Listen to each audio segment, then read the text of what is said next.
म्हणजे ग्रामीण भागातील, आता मी पण ग्रामीण भागातीलच विद्यार्थी आहे. माझं गाव असं आहे की जिथं अजून म्हणजे एस टी महामंडळाची बस ही फक्त मतदानाच्या पेट्या सोडवायला आणि परत गोळा करायलाच येते.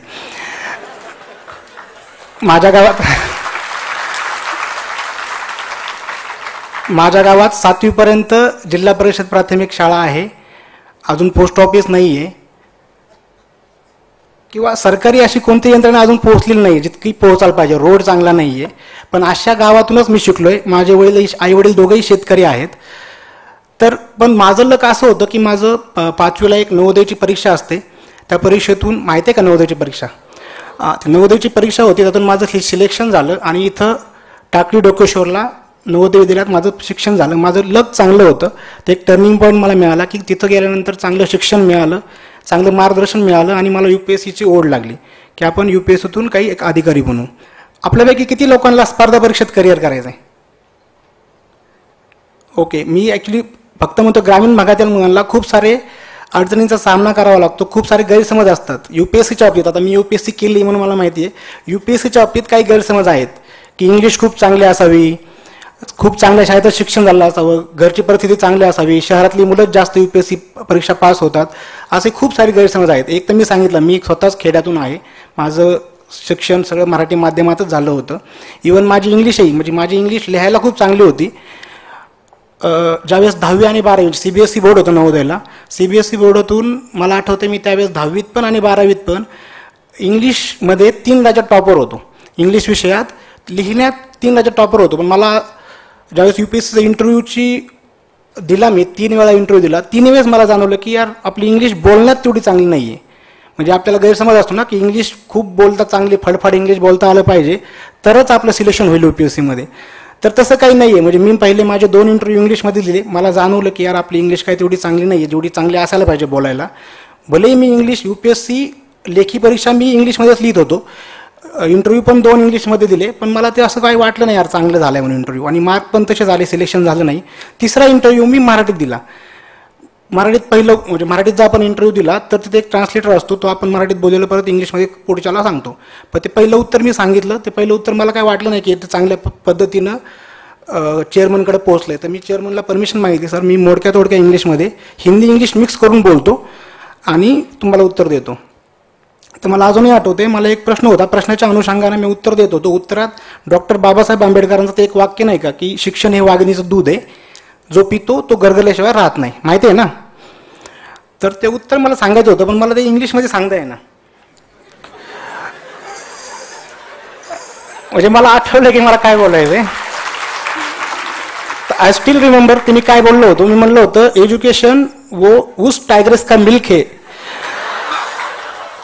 जो पिता है वो गुरगुराएगा ही.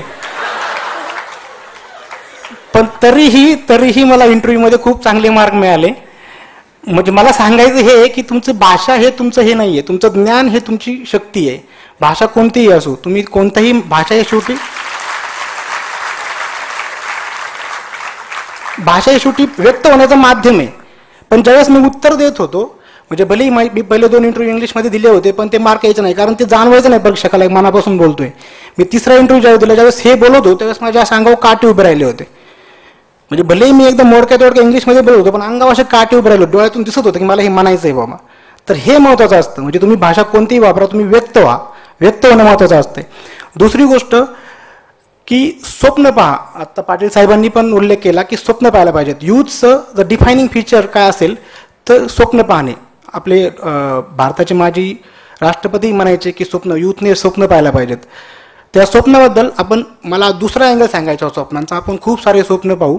तर दुसरा अँगल आहे, कारण मी आजच 3 जूनला तो UPSCची प्रिलिम होती. प्रिलिममध्ये एका मुलाला तो परीक्षा केंद्रावर जाण्याला लेट झाला, त्याला परीक्षा केंद्राने एंट्री नाकारली, म्हणून त्यांनी रूमवर येऊन आत्महत्या केली. तर असं घडायला नको. तुम्ही स्वप्न पहा, पण स्वप्नभंग हा तितकाच महत्त्वाचा पार्ट आहे.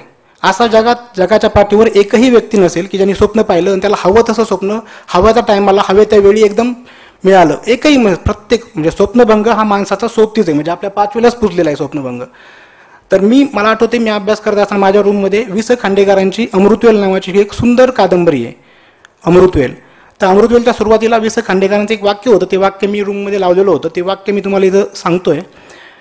इट गोज लाईक दिस की भग्न स्वप्नांच्या तुकड्यांना कवटाळून बसण्यासाठी मनुष्य जन्माला आलेला नाही. मनुष्याचे मन हे भूतकाळाच्या साखळदंडांनी करकचून बांधून ठेवता येत नाही. त्याला भविष्याच्या गरुड पंखांचं वरदानही लाभलं आहे. एखादं स्वप्न पाहणं, ते फुलवणं, ते सत्यसृष्टीत उतरावं म्हणून धडपडणं, त्या धडपडीतला आनंद लुटणं, आणि दुर्दैवानं ते स्वप्न जर भंग पावलं तर रक्ताळलेल्या पावलांनी त्या भग्न स्वप्नाच्या तुकड्यांवरून दुसऱ्या स्वप्नामागं धावणं हा मानवी मनाचा धर्म आहे. आणि मनुष्य जीवनाला अर्थ येतो तो यामुळे.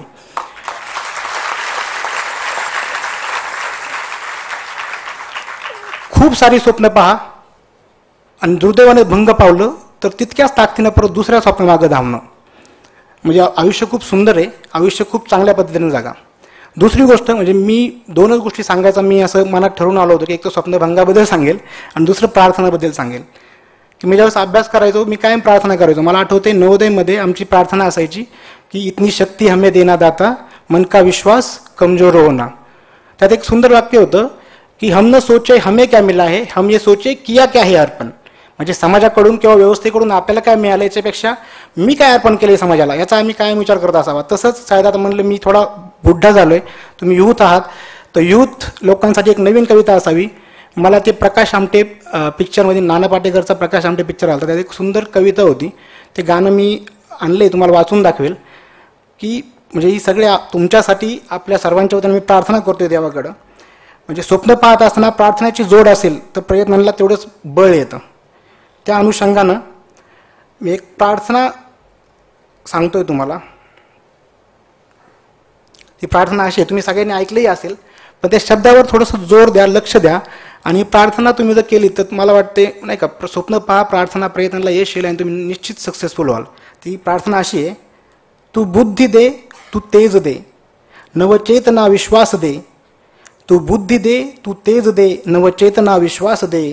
जे सत्य सुंदर सर्वथा आजन्म त्याचा ध्यास दे. जे सत्य सुंदर सर्वथा आजन्म त्याचा ध्यास दे. हरवले आभाळ ज्यांचे हो तयांचा सोबती, सापडेना वाट ज्यांना हो तयांचा सारथी. साधना करती तुझी जे नित्यत सहवास दे. जे सत्य सुंदर सर्वथा आजन्म त्याचा ध्यास दे.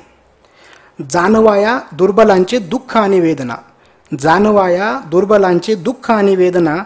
तेवत्या राहो सदा रंध्रांतुनी संवेदना.